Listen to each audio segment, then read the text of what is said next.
Okay, welcome back to the lengthiest primer for a role-playing game on the internet. We are on page 129, I guess. But seriously though, I'm gonna try to make this the last part. Because there's a lot of just really optional stuff at this point. Not everything, but a lot of it is optional. And so I'm just going to sort of skim over it. Hopefully. We'll see. Something that's not really optional, though, and you probably should do and want to do, is sector creation. So this is essentially the campaign setting. It doesn't have to be. If you're going to focus a campaign on a single planet, you don't really need to have a whole sector plotted out or anything like that. And maybe you don't have spike drills in your setting or in the solar system, so there's no interstellar flight, really. So you can just have a single solar system, but you're still going to look at the rules for this to make some worlds, probably, because there's some really interesting stuff in here, and really just make a damn sector. So, I showed off a map of this last time, the whole 10 by 8 thing. That's the standard sector size, but you can make it however big you want. And so the basic generation, if you're not using sectors without number, which I probably suggest as just a baseline, to save yourself some work. But you probably should read this section anyways to understand how everything works. But to start, you take a map with a grid of hexagons, 8 by 10. You're rolling 1d10 and adding 20 to it to determine the total number of stars in your sector, or you can just choose a number.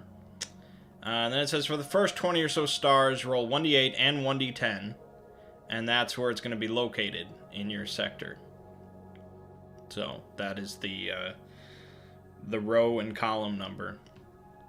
So you're going to do that like 20 times to place a bunch of stars all over the board. And then you're just going to fill in spaces between it with like empty space and stuff. And then you're going to build the primary worlds.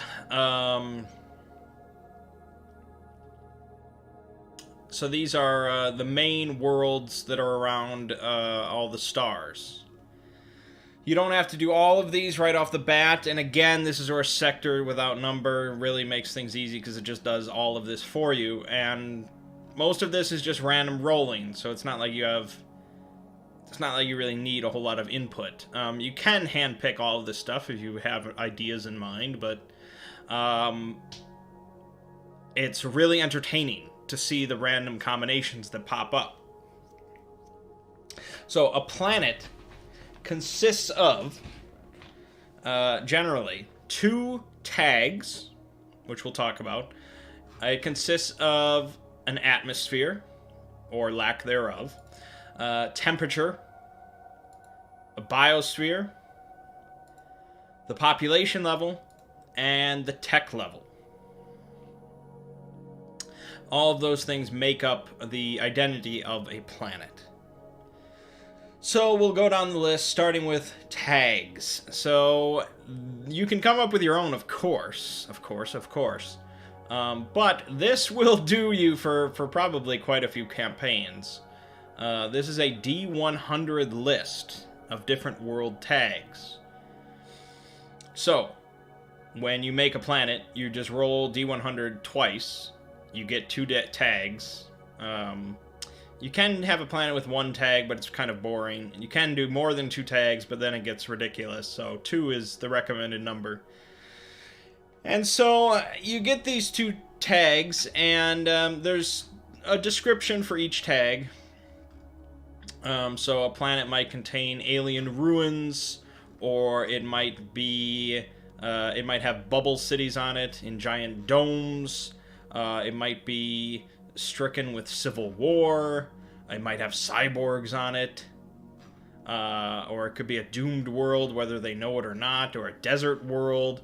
It could have a eugenic cult on it.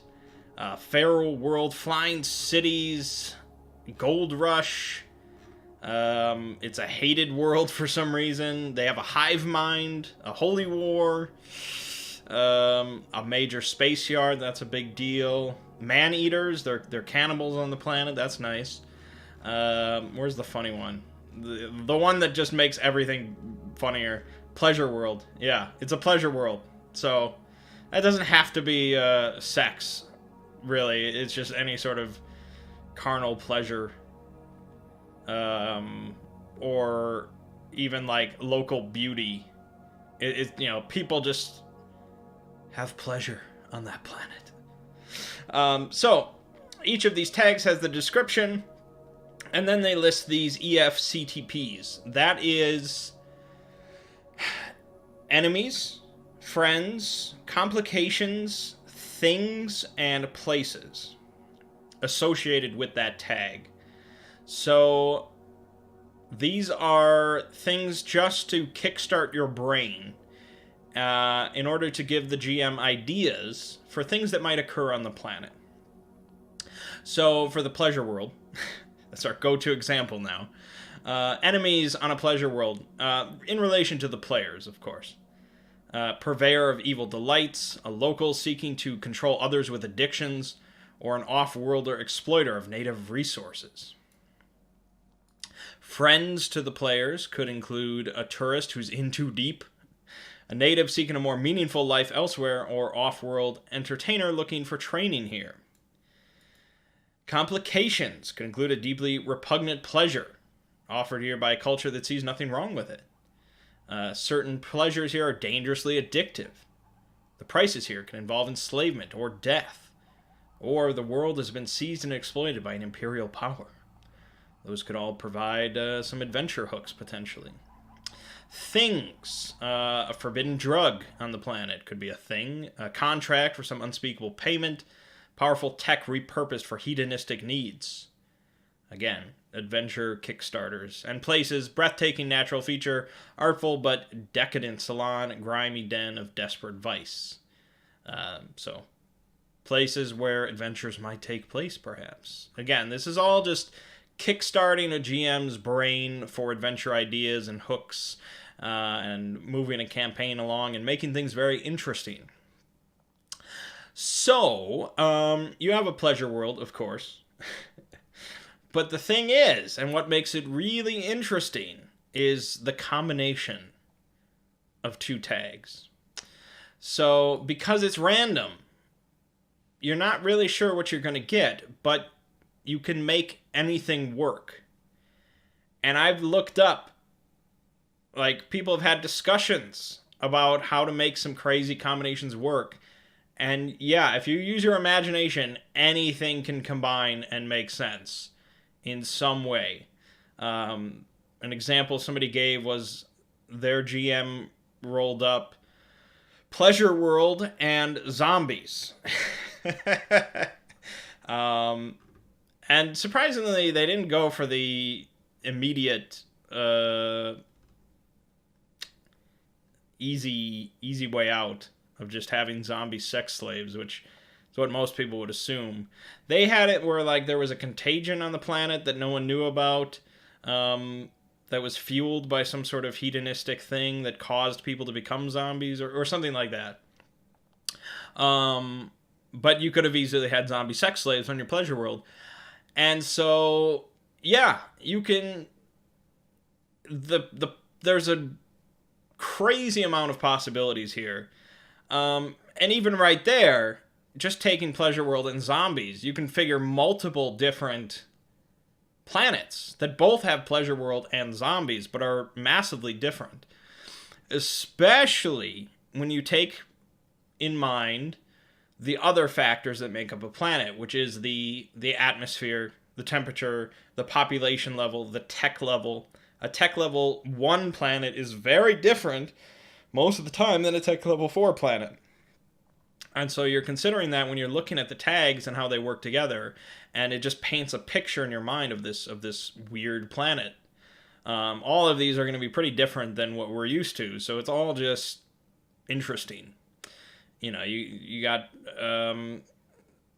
a holy war going on between bubble cities or something like that, or megacorps dealing with a gold rush, or a sealed menace interacting with the cyborgs or something like that, or a doomed world combined with a police state. And it's just reading this book as a GM should just be, your brain should just start rattling with all the different ideas that could happen in a campaign. And these world tags is just a great aspect of that. So I'm not going to go over all these. In fact, I have not read most of these because I'm not planning on GMing a campaign of this, at least not in the near future. So I want to be surprised by some things that we find. But yeah, I mean, just looking over the tags, there's some very interesting things here. Like immortals mixed with zombies. How does that work? I don't know. And you look at the enemies, the friends, the things like that, and what you're also meant to do is sort of combine the two between the two tags and sort of blend them together. So, for example, two random tags for a world might be Regional Hegemon and Psionic Sphere. Combining the Colonial Officer and Mental Purity Investigator entries from the enemy list of those tags, we come up with Heinrich Stalt, Imperial Mind Proctor, a grim inquisitor dispatched to the worlds under Imperial protection to purge them of the awful curse of psionically active monsters. So you're combining these two tags for pretty much everything to really build a unique world. So yeah, the tag system is awesome. It almost makes me want to just roll up a bunch of random worlds just to see what I can come up with. Even though I would never, I might never run them or anything like that. They might never make an appearance. It's just cool from just a creative standpoint. To actually throw players into some of these worlds just sounds awesome. Just really awesome. So that's tags. There's some cool ones. After you do the tag system, then you look at the atmosphere. So this is a 2d6 roll. Now, if you get something that just does not match your current picture of your planet, of course you can just pick whatever atmosphere makes the most sense for you. If you have a planet that's going to be really populated, and they've got these certain tags, and you've got this picture in your mind, but then you randomly roll, and for some reason they have a corrosive atmosphere that you don't like. You're not forced to keep anything. It's a role-playing game. Whatever the fuck you want to do it. But it might be worth it sometimes to just roll and see what you get, and see if it makes you think. See if you come up with anything based on that. It might be in a completely different direction than what you thought, but that's the interesting part. So, the most common result from this roll is a breathable mix. So this is just a normal, breathable atmosphere for humans. And so there's nothing really special about it. Then you've got corrosive atmospheres. These are actively corrosive to buildings, to people, to vacuum suits, to everything. And they say that if a planet is corrosive and has people on it, there has to be a really damn good reason that there are people on it. Because the thing to remember is that these are not uncharted planets. None of these are. If you want them to be, of course, they can. But in the default setting, all of these planets have been colonized at some point in the past 1,000 years. Back before the Scream happened that wiped out all the big jump gates and when there was the golden age of humanity, they were colonizing everything, man. They were colonizers. So I'll talk about that a bit more in the tech level section, but so, it could be that the planet did not always have a corrosive atmosphere, but something had to happen causing people to colonize this planet and causing them to still be there. You could, I guess, have a completely dead planet. And I guess that is an option for the failed colony population level. It says that a few survivors might have clung to it, but that's a rare option. Most planets are going to have some people on it. So, corrosive is very interesting because it forces players into difficult situations because there's going to be some cool stuff. I mean, guaranteed. If you're going to a corrosive planet, there's going to be some cool stuff on there. That's just how role-playing games work. That's what I figure. But yeah, so that's interesting. Inert gas and airless they sound similar, and both are not suitable for human life, really. So in either one, you need like oxygen tanks and things like that. But inert gas it has an atmosphere. It's just not breathable by humans. Whereas an airless or thin atmosphere is practically non-existent. And so these are like asteroids, rocky planetoids, or barren worlds that have had their atmospheres burnt off. So not only can you not breathe, you're also exposed completely to the elements. So you always need a vac suit when you're out and about. So those are interesting. But again, similar to corrosive, it's like, why are people living here exactly? Thick atmosphere is breathable with a pressure mask. And they're often like really hard to see and foggy and things like that. They have thick atmospheres. Invasive atmospheres comprise of tiny molecules that get into vac suits.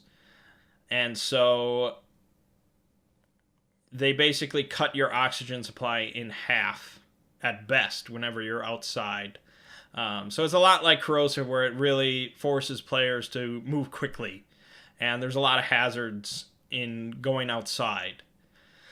So those are both on the opposite end of the spectrum, really, but pretty interesting. And then there's 12, which is both corrosive and invasive, which is just...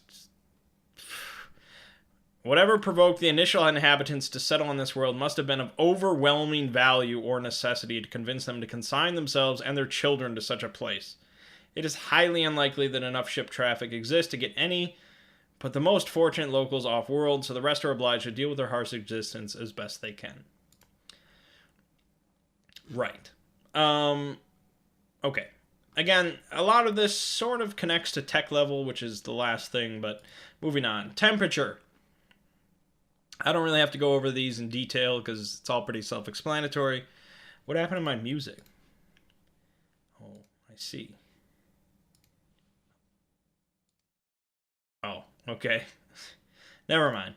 Alright, so you got frozen planets, burning planets, cold, warm, variable cold, variable warm, and then temperate, which is very Earth-like.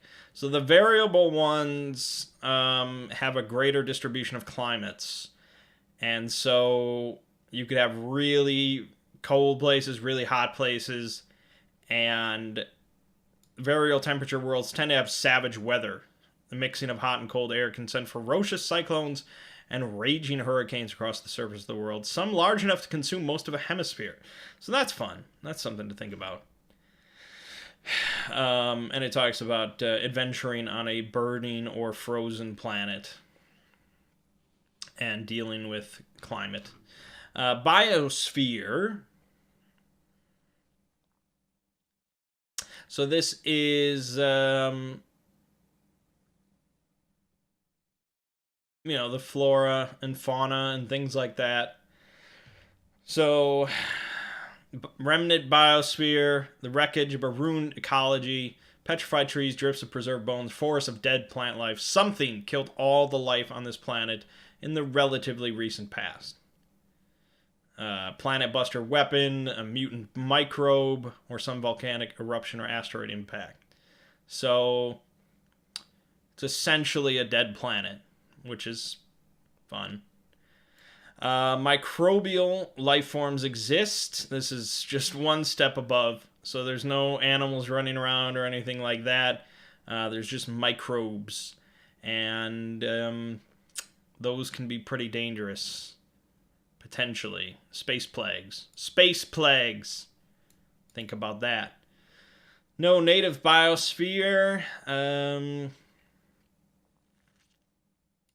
They are...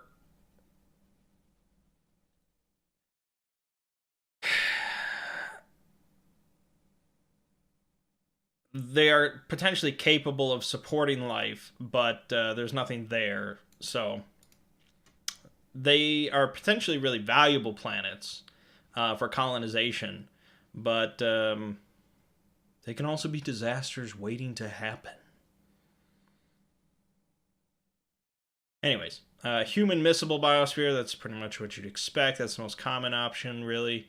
Immiscible biosphere is just sort of alien and dangerous to humans to walk around in or eat anything or anything like that. Hybrid biospheres are a mix of human miscible and immiscible. And then engineered are those that are crafted by technology. So that's pretty interesting. Some real crazy high-tech shit. Population.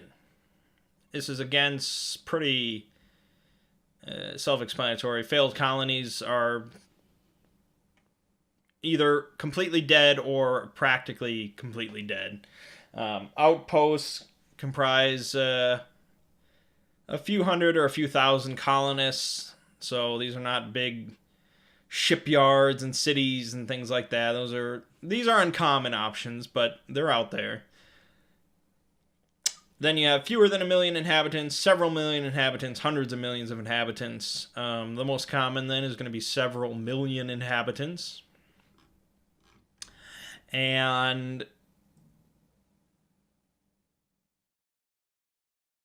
so these are not like huge mega cities or anything like that, but these are going to be your common planets. And you move up to billions of inhabitants, which are few and far between in a galaxy, but those are always exciting. Coruscant and all that kind of stuff. That does not necessarily mean that they're super advanced, though. Because, again, your tech level determines a lot of things. So you could have a planet that has billions of inhabitants, but it's a tech level 2. So think about that one. And then you have alien civilizations, pretty damn rare. And if you don't want aliens in your game, you can just ignore that option entirely. But aliens are always kind of interesting. Tech level. Okay, so the thing with tech level is, like I said, all of these planets were colonized at some point, like 1,000 years ago or sooner. And so it's the people that colonized these planets were not tech level 0. They did not get there and like, hey, we're cavemen. Let's continue being cavemen. Everybody that got to these planets was tech level 5 or 4, I guess, but probably tech level 5. Because that was the golden age of humanity. At least as far as I understand it. I'll admit I didn't completely read through the history of space section as I've just been... It's a big-ass book, alright? But from what I understand it, that's how things happen. And so what the lower tech levels represent then is basically how far these planets have slided since then.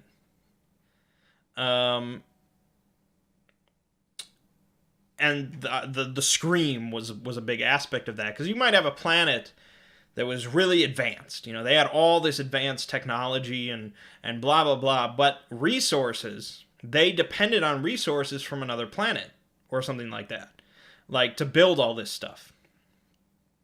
Maybe they were rich in like a very rare material, and that's why they colonized there. So they had unobtainium out their ass, but you know they didn't have enough titanium and platinum and whatever. You know, they shipped all that in during the golden age when everybody was connected.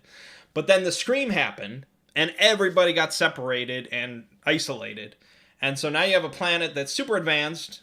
They've got all this unobtainium or whatever, but they don't have the basic materials to keep up their lifestyle, because the planet just does not have it. And so these planets, these civilizations, maybe not immediately, but over the next 100 years, 200 years, 500 years, 600 years, whatever, they cannot upkeep their lifestyle and their civilizations, and everything just sort of slides down, and they don't have the technology that they used to. They don't have the knowledge of the technology that they used to, things like that.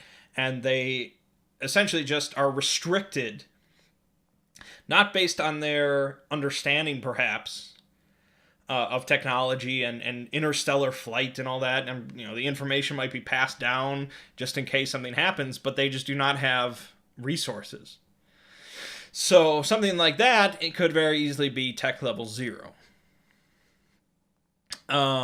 This is rare, as it says. This is rare. It's a 2d6 roll, and it's a 2, so it's pretty uncommon.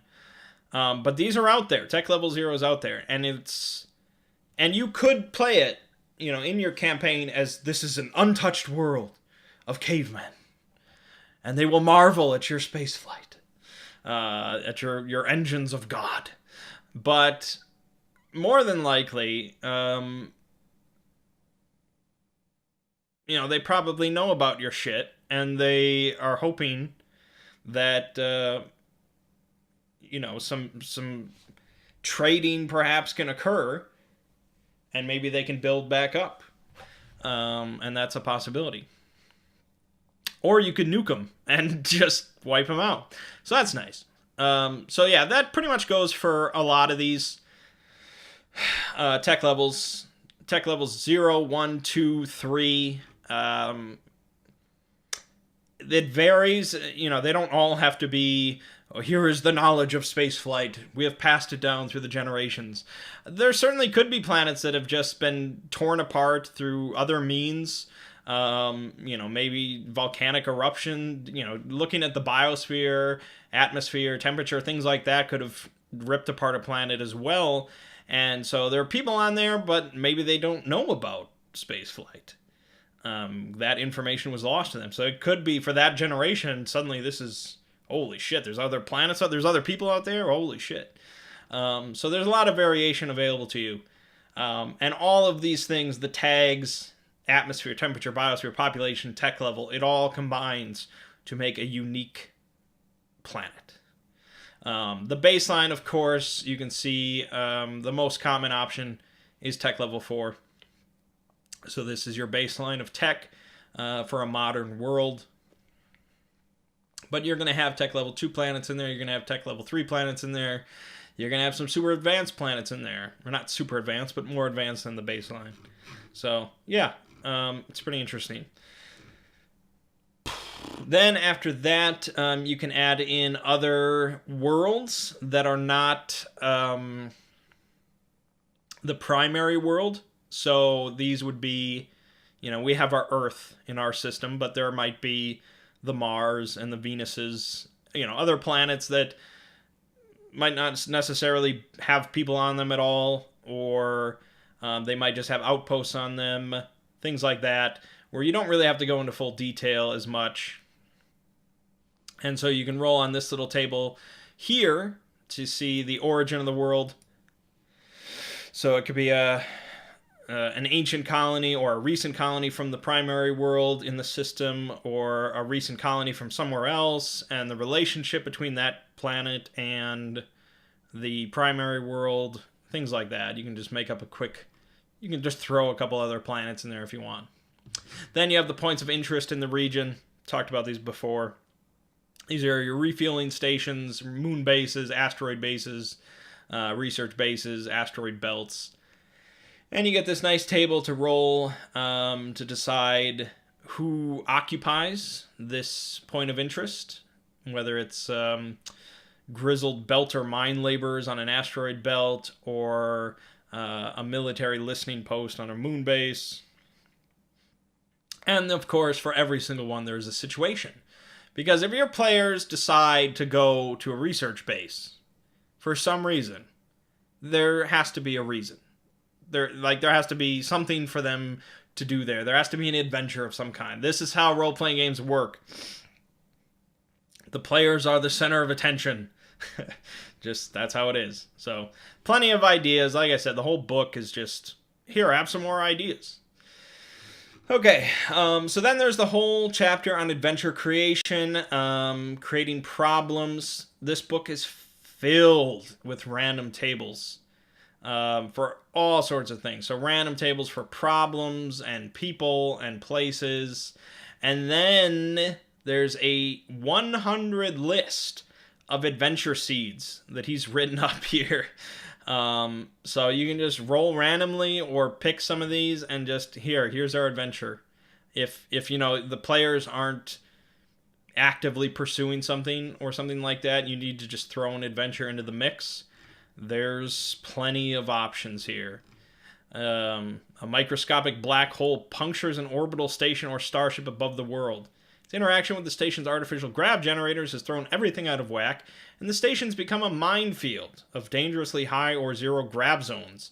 It's tearing itself apart and it's going to collapse soon. An enemy seeks to escape aboard the last lifeboat, and to hell with everyone else. Meanwhile, a friend is trying to save his engineer daughter from the radioactive grav unstable engine rooms.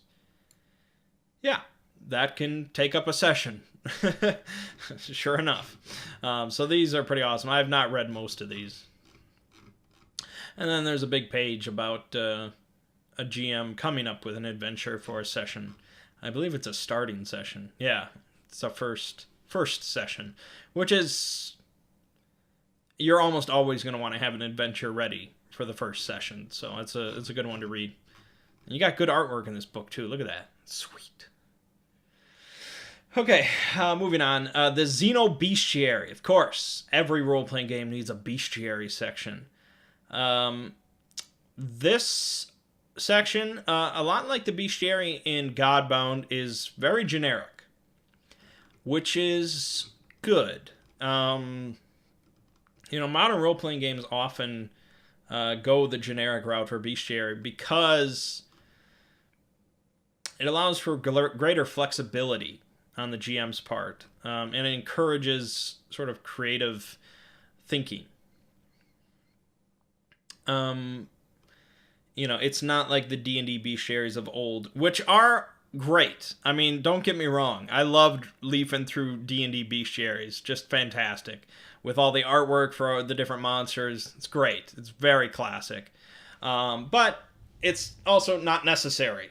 So, for human enemies, this is your table. This is all you need to know. That's really it. An enemy has a number of hit dice. So a peaceful, average civilian has 1 hit dice. That means that he uses hit dice because it's easily transferable to any other OSR game. But for this system, a hit dice is 1d8 health, 1d8 HP. So for a civilian, whatever, you roll 1d8, and that's their HP.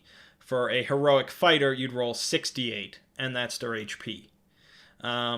There's probably like some average number that you could pick.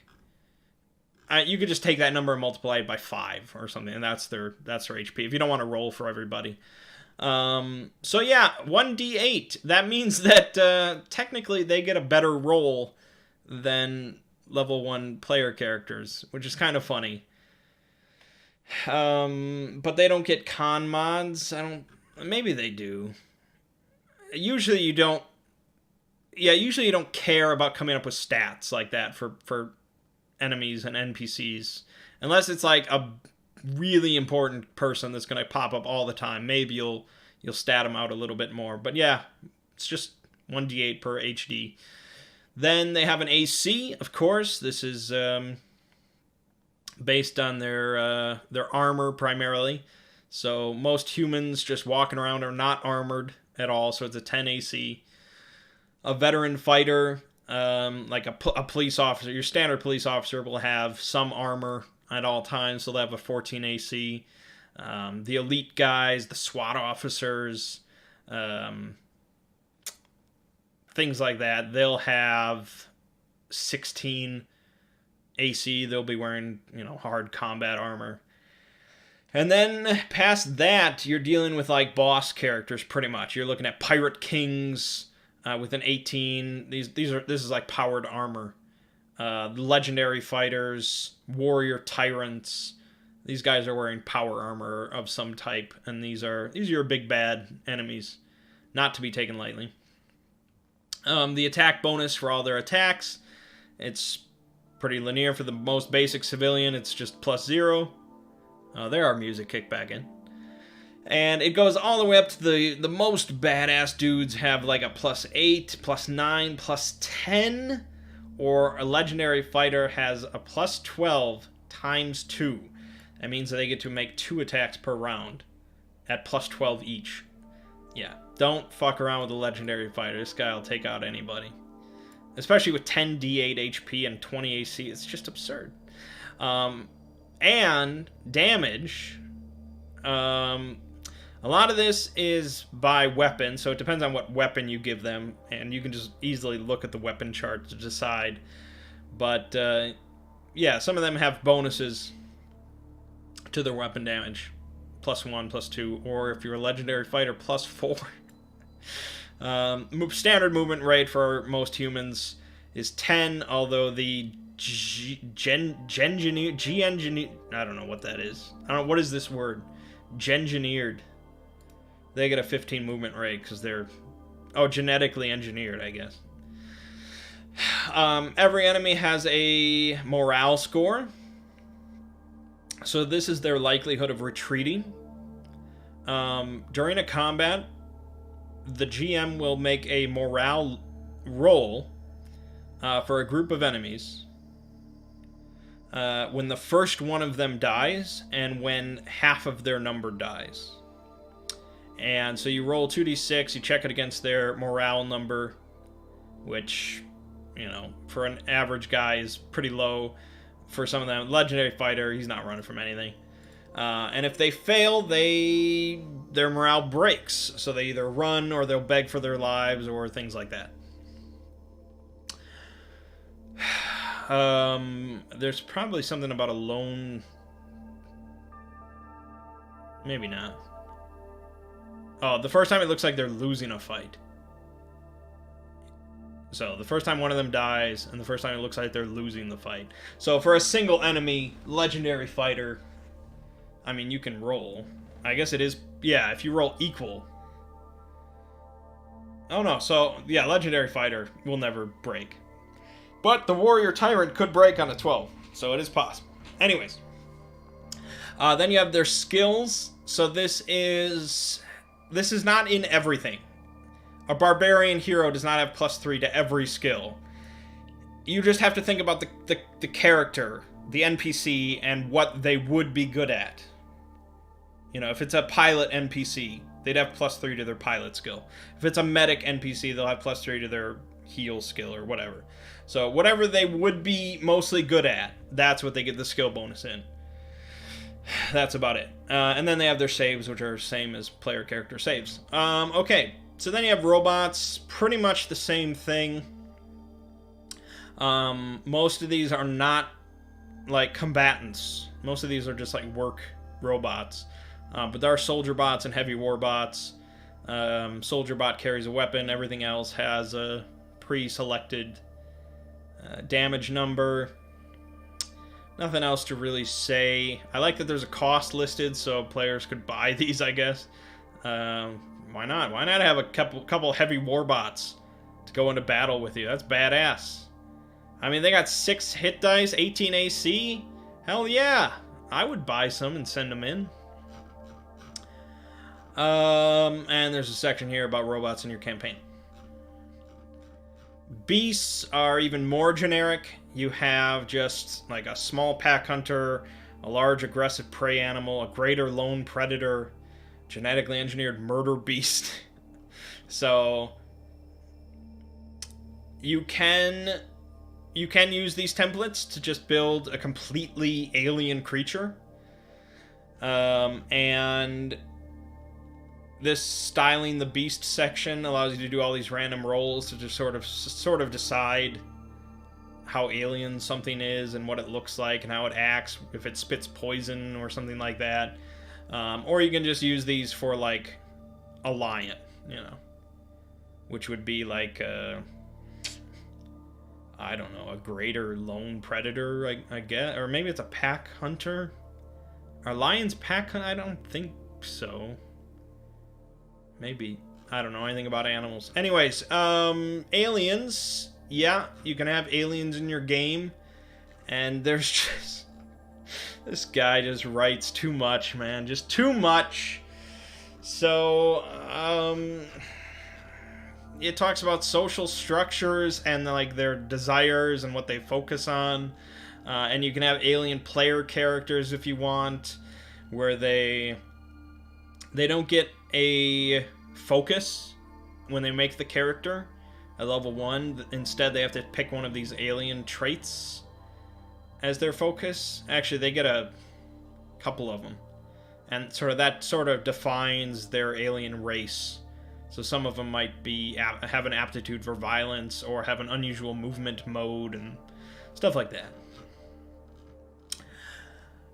Factions. So, my god, factions. I did not read most of this section. I skimmed through it, but this is entirely optional. You do not need to use this whatsoever in your game. And it's really almost like... It's almost like a game for the GM to play by themselves after a session is over.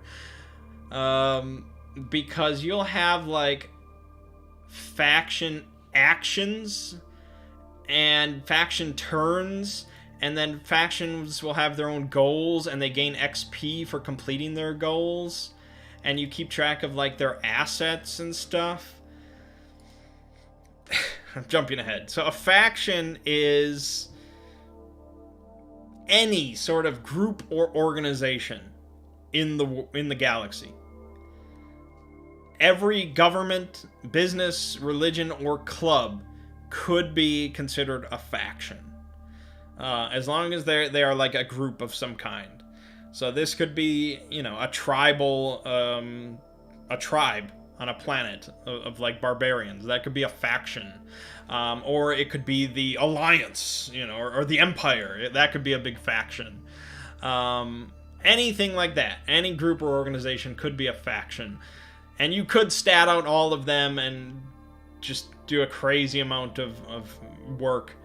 But really, it's suggested you just focus on a few factions that are going to be really relevant to the players. So when you start up a new campaign and you put them on a planet in a certain solar system, you're probably going to come up with a few factions really relevant to that planet and that solar system. And those factions might have a presence outside of that solar system, but you want to just focus on things that the players will hear about and know about and be able to potentially interact with. So, yeah, there might be a super big faction on the other side of the sector that's just controls half the sector. Well, okay, in that case, alright, that might be important for them to know about. But, you know, the big planetary governments of something on the other side of the sector is probably not that important to come up with right away. But you want to keep that in the back of your mind for later on. So, God, I almost don't want to go over this because there's so much to it. But basically, a faction has stats. So it has hit points. For some reason, I don't know why it's represented as hit points. So a faction can be destroyed if it loses enough hit points. This is, of course, an abstraction. But, you know, if you take out the president or something of a government, that's probably going to take off a few hit points. It's probably not going to kill it by itself. You know, if our president got assassinated, that would not destroy the United States of America. But, yeah, so things can take damage. Not necessarily through destruction, because hit points measure a faction's cohesion, morale, and group unity. So, other things other than just damage, physical damage, can take out a faction. Then they have 3 different ratings: the force rating, cunning rating, and wealth rating. So these are pretty much what you'd expect them to be. Force is sort of their physical violence capability, not necessarily through just like, I have more ships than you. Because you could have a planet that has a navy of ships, and they might be like a force. Actually, let me look at the examples here.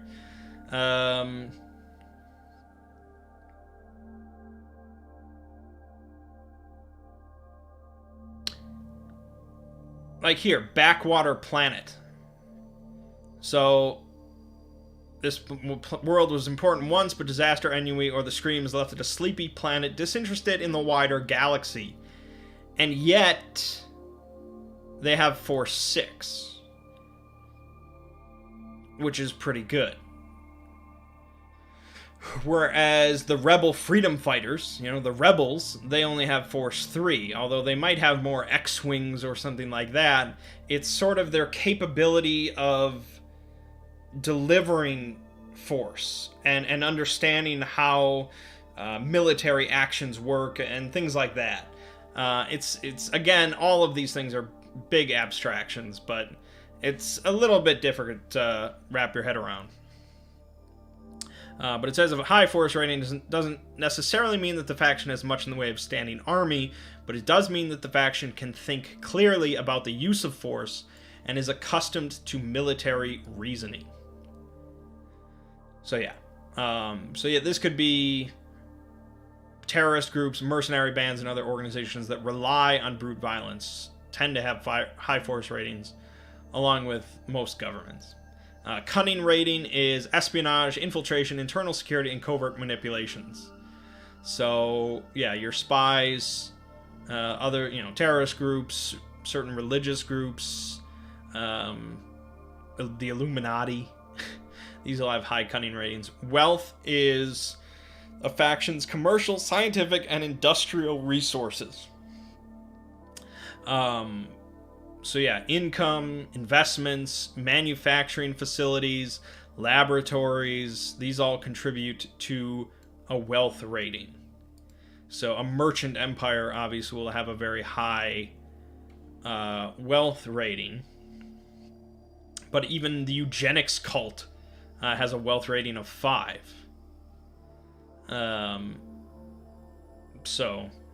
Whereas a colony world obviously is not going to have anything invested and really have no income and research to speak of. But again, the backwater planet, wealth 5. Because they might have capabilities of research. Then you have fac creds, which is faction credits. So this is the faction's wealth and resources.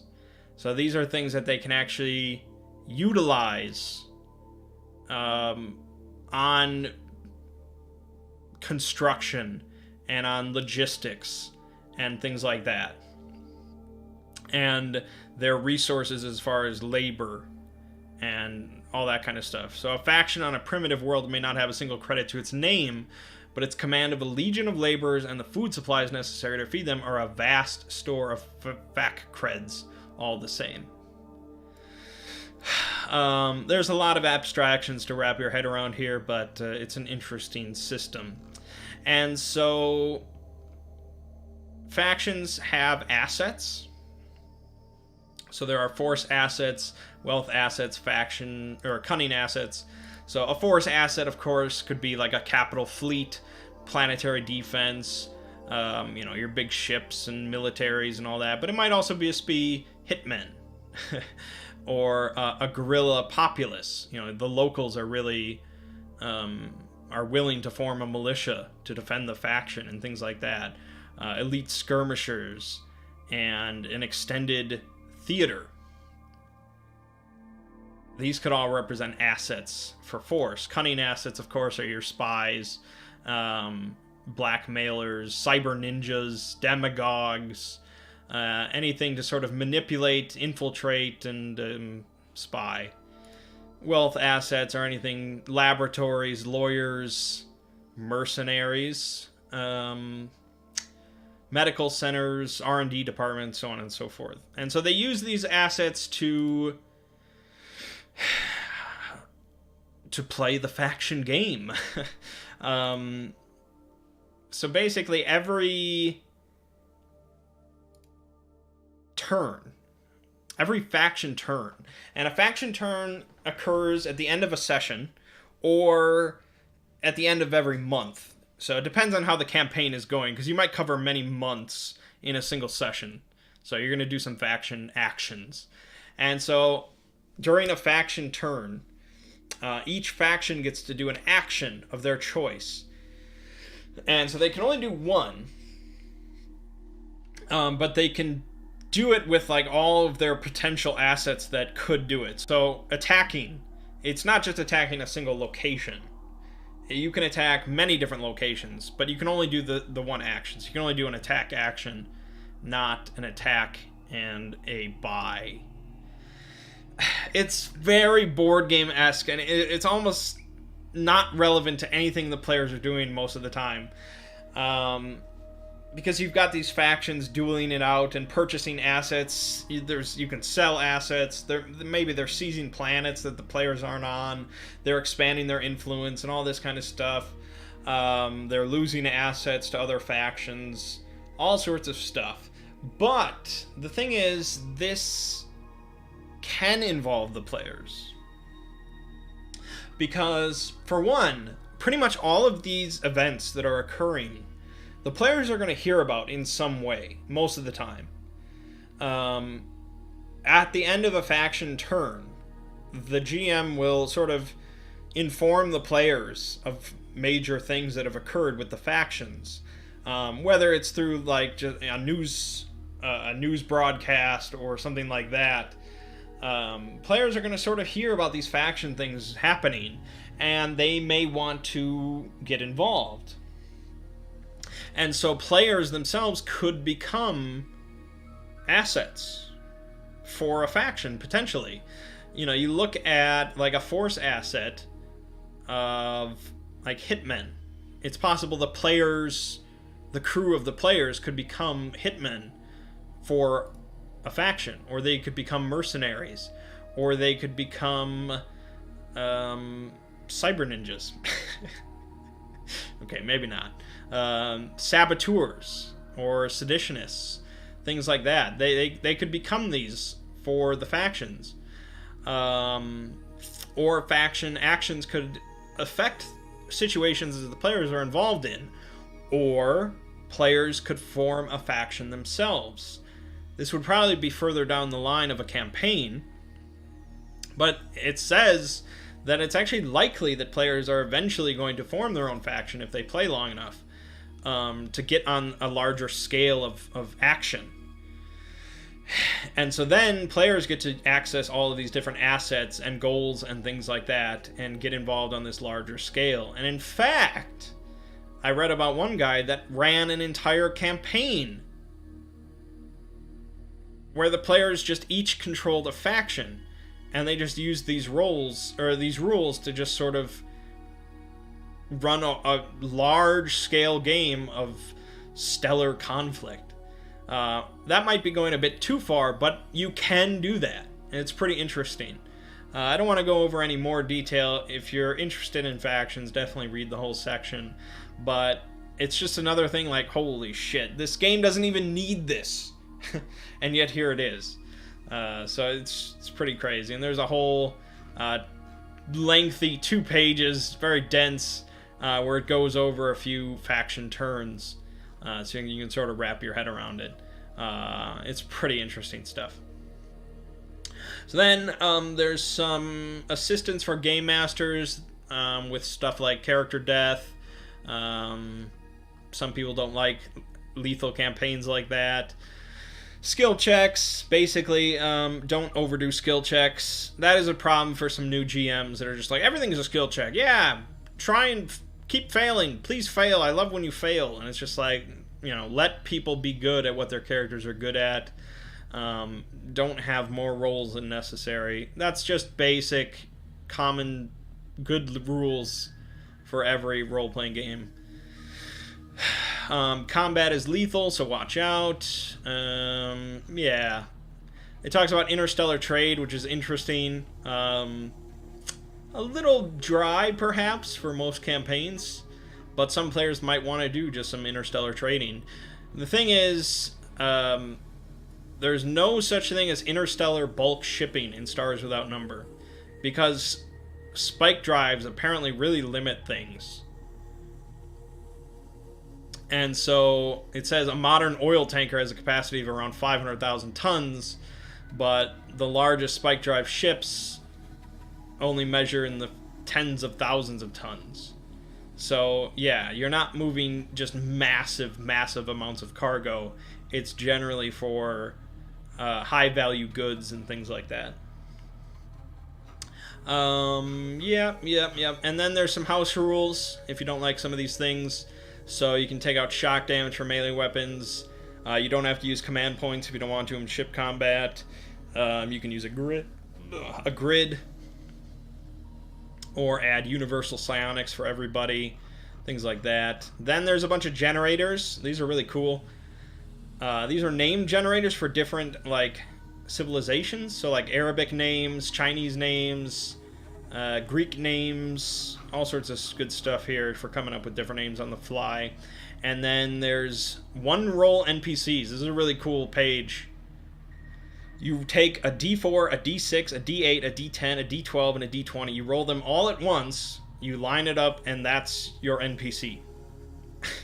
So their age, their background, their greatest desire, their role in society, their biggest problem, and their most obvious character trait. It allows you to really quickly come up with an NPC. And then it does the same thing for patrons. So these are people that are giving out adventures, urban encounters, and wilderness encounters. If you just need something real fast, on the fly, in the middle of a session, boom. These are pretty awesome. Then you have transhuman campaigns. Really not going to go over this. This is if you want to have people swapping their minds into different bodies and shells. This is really high-tech stuff if you're into that kind of campaign. I can't imagine us really going into this. I don't know if we're ready for this yet, but there you go. Then there's space magic. It talks about a few different new classes that you can play as that utilize magic. It actually does not provide a magic spell list. You have to take that from somewhere else. It recommends taking it from Labyrinth Lord or Lamentations of the Flame Princess. Yeah, pretty much any spell list you want to take can work here. It's very generic. Heroic characters. These are basically characters that use a lot of the rules from Godbound. They're essentially one heroic character is the equivalent to 4 normal characters. So they're a lot hardier and they can do a lot more damage, and they're very dangerous.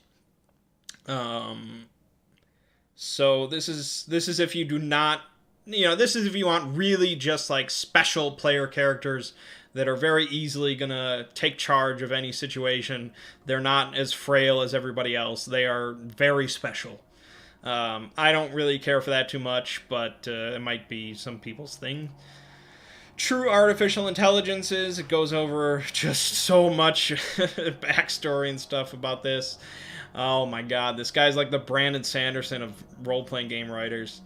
And it allows you to make true AI player characters if you want, and they have their own class, and they've got their own rules and routines and all sorts of stuff if you're really into this. Societies.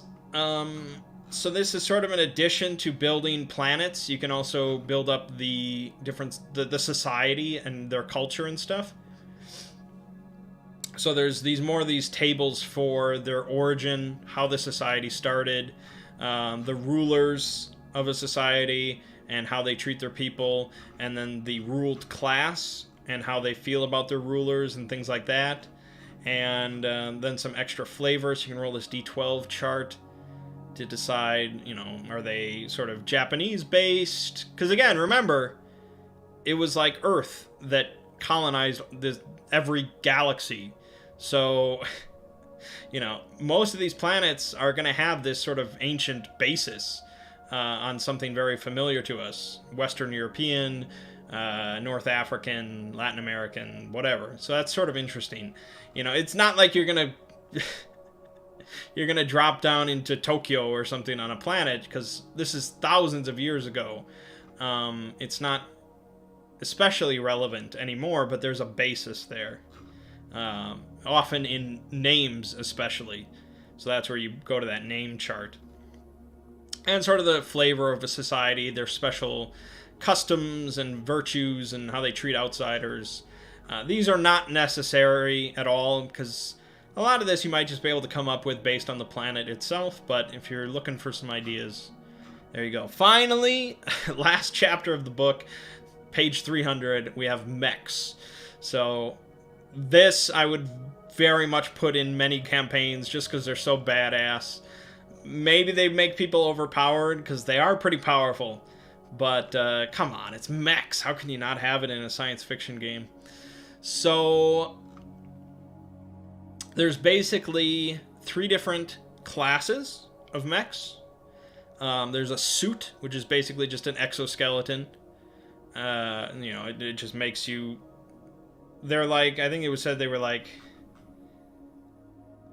what was the size? Yeah. Armored exoskeletons, roughly 3 meters tall. So that's a suit. So that's the lowest class. Then you have the light, and then the heavy. And then you have 3 different types for each class. So you have shock, which are like the more combat-oriented. Then you have the specialist, which are more... They can take on more, like, utilitarian fittings. So they might be, like, stealth operatives, or special comm things. You can fit on more fittings of different types. So they're a bit more versatile than just, I'm combat.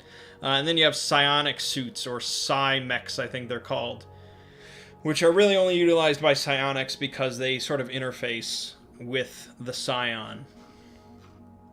So, depending on the size of the suit you want and the specialty, it affects the class, it affects the speed, the armor, HP, armor class, power, mass, hardpoint. So it's very similar to a spaceship, but it's a mech.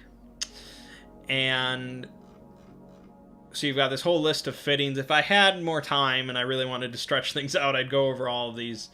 But, yeah, you've got anti-grav nodes.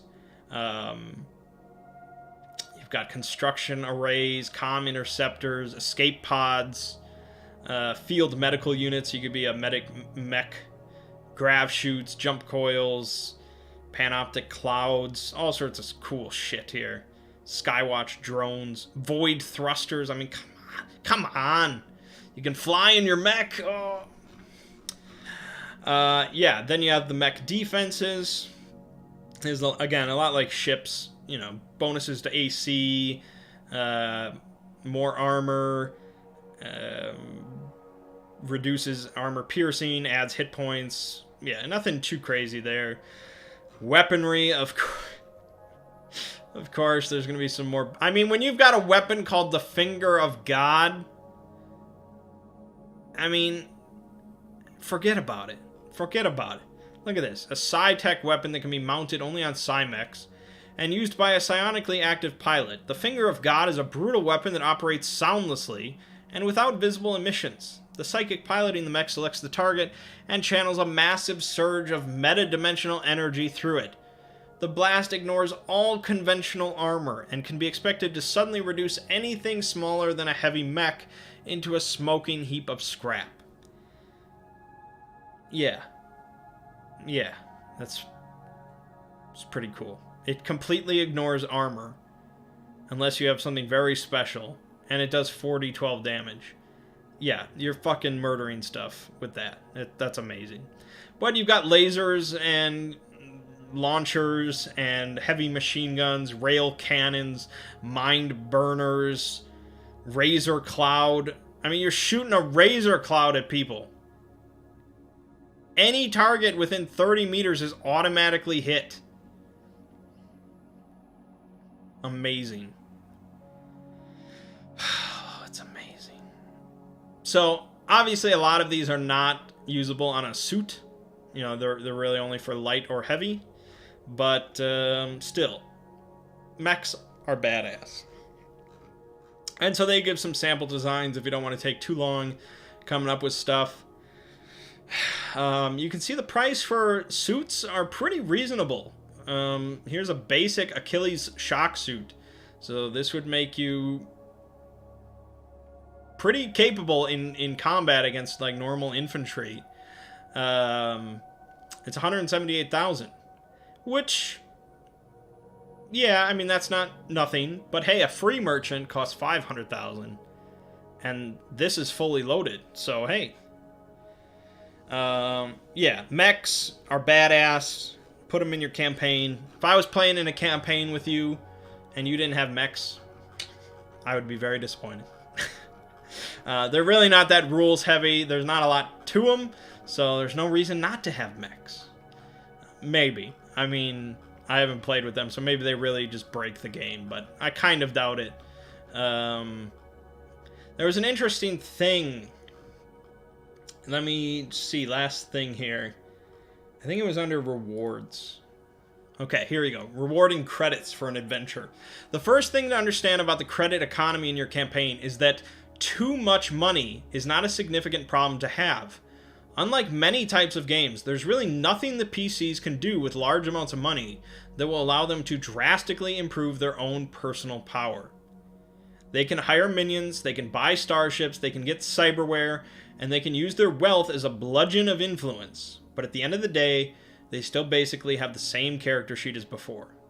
So that's really something interesting, especially combined with the sandbox aspect of the campaign. A lot of GMs will often have this sort of an opposition to the players, where they don't want to give them powerful stuff, or they don't want to give them a bunch of money, or, you know, easy rewards, or something like that. You know, they don't want players to have anything too easy. And so I think that's a good thing to remember, especially in a game like this. Like, yeah, you know, I said before that it was unlikely that players will ever get, like, a capital ship. But really, what if they do? You know, like, what does that really do? It doesn't end the campaign. It just puts a different spin on the campaign. You're going to have other people that might want that capital ship, and you're going to be operating on a different scale than you were before. But yeah, you're still just a person. you know, it's not like other games where if you have certain artifacts, you are a god. You know, no, you're still a fuckwit. You just might be on the bridge of a capital ship that you can command. So yeah, that's really something to think about. And it's... So, it says here, don't worry about keeping the PCs hungry. Just let them acquire the logical amount of money that their deeds and situation would earn them. If they do a significant favor for a megacorp CEO, they should be earning a lot more than they'd get from the heartfelt gratitude of a lost world peasant whose life they saved. So yeah, you could have a campaign where they just, at level 3, they do something crazy awesome for somebody rich, and maybe he gives them 1,000,000 credits. So be it. That just makes the campaign go in an interesting direction. Okay, I think that's it. Obviously, this could have taken 30 videos if I really went over everything, but I think that'll about cover us. Hopefully, if you have any interest in role-playing games, especially science fiction ones, this has grabbed your interest. If not, well, I'm shocked you made it all the way through this series. It's certainly one of the most exciting role-playing books that I've ever read through. I think I can say that. I mean, I've been excited about a lot of role-playing games. Almost every one that I've done a primer on, I've probably sounded pretty excited. But this is a massive book. It's not perfectly organized all the time. It's not perfectly written all the time. There's definitely some muddy parts. But there's just so much cool, nerdy potential here. There's just so many things like, oh man, this would be a great adventure, and oh, this would be awesome to do, and oh, what if this happened, and oh, there's just so many of those moments when reading through this book. I'm not even really a GM of any kind. Like, I don't run almost anything that isn't pre-written. But even me, reading through this is like, oh, I could do that. I could have a whole thing based on this. This planet would be so cool to run things on. All sorts of stuff like that. So, this is a very highly praised game. A lot of people talk about this game as just the go-to sci-fi game, and now I understand. I can understand. So, yeah, check it out, I guess. I will remind you, there is a free PDF. Go to DriveThruRPG, you can get the free version, which is pretty much everything you need to know to run the game. It's literally like the first, it's like the first 200 pages or something like that is in the free version. You don't get the mechs, so you might be bummed out by that. You might want to purchase the deluxe version for that, but otherwise, that's really awesome. Okay, I think the primer is done. We have come to a conclusion. So, check out Stars Without Number. I'm hoping we're going to get some sessions of this with role manging sooner rather than later. I'm very hyped about it. And, yeah, that's about it. Kevin Crawford is just fucking nuts. It's a massive tome he's written here, but a very cool one. So, my name is Mang. This has been my primer / let's read for Stars Without Number, and I will see you fine folks around.